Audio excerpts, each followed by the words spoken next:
Vai acontecer a partir de setembro uma mudança na jornada de trabalho de vigilantes e porteiros. A alteração que rege a estas profissões não agrada nada, nem os trabalhadores, nem os empregadores. Confira nesta reportagem. Depois de várias autuações feitas pelo Ministério do Trabalho e Emprego, Ministério Público e das reclamações trabalhistas, os sindicatos das empresas de segurança privada e das empresas de asseio, conservação, limpeza urbana e portaria decidiram acabar com a jornada 12 por 36 horas para os profissionais de vigilância e porteiros. A partir de setembro deste ano, serão feitas as mudanças na carga horária da categoria, que passarão a trabalhar 6 horas diárias com uma folga semanal, conforme está previsto em lei.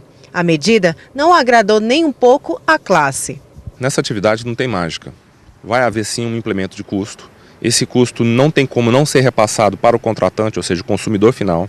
Além de haver uma diminuição na remuneração dos trabalhadores como um todo, vai haver um aumento no custo das empresas.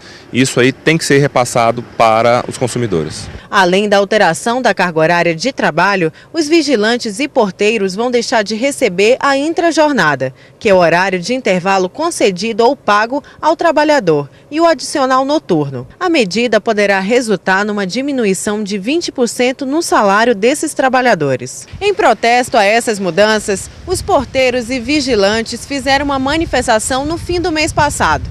A medida não vai pesar apenas para o bolso da categoria. As empresas e moradores de condomínio que utilizam desse serviço também vão perder dinheiro, pois vão ter que aumentar o seu quadro de trabalhadores. E a categoria, juntamente com as empresas, vão continuar se mobilizando contra essas mudanças. Para falar sobre as alterações e o que isso deve representar para empregados, empregadores e usuários deste tipo de serviço, eu converso agora com Edson Veras, que é vice-presidente da Comissão de Direito Trabalhista da OAB Goiás. Olá, Edson, tudo bem? Boa tarde. Tudo bem, boa tarde. Em nome da OAB Goiás, da diretoria, saúdo a todos. Ok, obrigada. Vamos lá. Como é que é essa questão toda? São 3 itens, né? Tem Ministério Público, tem os empregadores e os empregados? Sim. Imagino que para o público em geral compreender a situação é preciso fazer um breve relato histórico, não é?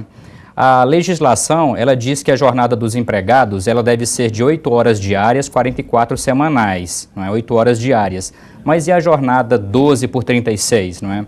Então a jornada 12 por 36 é uma jornada que sempre foi tolerada pelos tribunais, porque eles entendiam, aliás, que a folga de 36 compensava as horas excedentes pertinente à jornada de 12 horas. E assim veio por um bom tempo. Inclusive na própria convenção coletiva da categoria, era previsto que aquele intervalo ele poderia ser pago de uma outra forma, através de uma indenização. Em setembro do ano passado, o TST ele editou algumas súmulas, não é? E essas súmulas tiveram impacto no trabalho do vigilante. Ela diz primeiro que a jornada 12 por 36 é uma jornada legal, tinha essa discussão, não é? E ela diz também que os intervalos não concedidos deveriam ser pagos como hora extra, que o empregado não pode abrir mão daquele tempo, disciplinando então a questão do intervalo do vigilante, que sempre foi tolerada como trabalhada. A partir daí é que surgiu o problema, que gerou o quadro atual. Hoje, para as empresas, os empregados que trabalham em jornada 12 por 36 questionam na justiça o gozo do intervalo, porque acabam não gozando. Por isso a intenção delas de estabelecer jornadas de 6 horas. Tá? Para os vigilantes, é interessante, vendo numa visão mais imediatista, ficar como está, porque pode implicar em perdas. E o Ministério Público do Trabalho se envolveu nessa questão porque o intervalo diz respeito a assunto de medicina e segurança e saúde do trabalhador. É uma questão complicada em todo mundo aí, e isso pode acontecer realmente, essa mudança pode acontecer a partir de setembro, ou ainda existem outros meios que isso seja adiado ou que nem venha a acontecer? Olha só, também é bom que se esclareça, diferente do que constou na reportagem, não é uma alteração da lei. Quem tem competência para estabelecer a jornada dos empregados é a categoria, através de convenção coletiva.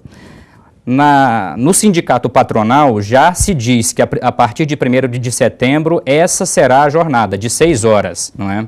Mas não tem ainda convenção coletiva ou algo nesse sentido, não. Já houveram reuniões com o Ministério Público do Trabalho, porque a categoria dos empregados não quer que essa mudança ocorra. E o Ministério Público do Trabalho entende que, se permanecer da forma que está, tem que respeitar a questão do intervalo. Então, não tem nada definido. Ainda existe um grande impasse, um grande conflito de interesse entre as classes. Então, esse mês de agosto, a discussão vai ser grande, né? Sim, esse mês de agosto vai ser grande. Eu tive a oportunidade de falar no Ministério Público do Trabalho nessa manhã com o promotor Januário, e já tiveram bastante reuniões e outras previstas, porque essa é uma situação grave, complexa, que precisa de entendimento das partes para encontrar a melhor saída. E pode chegar ao consumidor final, o consumidor que eu coloco, que são as pessoas que moram em condomínios, mesmo que prédios ou condomínios horizontais, isso tudo pode mesmo alterar aí alguma taxa em relação à segurança ou mesmo à portaria destes locais? Na verdade, o que eu vejo é que, segundo o interesse da mudança ou não, são colocadas situações que podem acontecer. Os patrões dizem, olha, vai aumentar os custos, certamente para defender a opinião que eles professam, não é? E os empregados da mesma forma.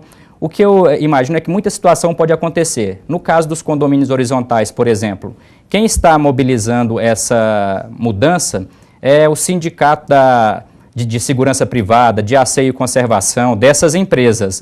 Os condomínios, por exemplo, que têm vigilância própria, pode estar até fora dessa discussão, porque a discussão é de outro sindicato. Só para, fiz a questão de delimitar esse quadro, é porque muita coisa pode acontecer, não é? Mas vai depender de cada caso, de cada situação. Por isso que é interessante que as empresas, os condomínios, procure os seus advogados, consulte os seus advogados, e os empregados consulte o sindicato para ver como é que essa questão vai ser definida. Mas depois que, se houver uma decisão por isso, aí tem que cumprir. Tem que cumprir. O que eu ouvi do Ministério Público do Trabalho, que a questão de medicina e segurança do trabalhador vai ser assegurada, ainda que seja preciso ingressar com ação judicial. Vamos esperar então, né? Vamos esperar. Vamos esperar e ver o que vai dar isso, e a gente traz mais informações aqui dentro do TJ Goiás em relação a essas possíveis mudanças na categoria profissional de porteiros e também vigilantes. Edson Veras, muito obrigada por participar aqui do TJ Goiás. Em nome da OAB e da diretoria, eu agradeço a participação. Ok, obrigada.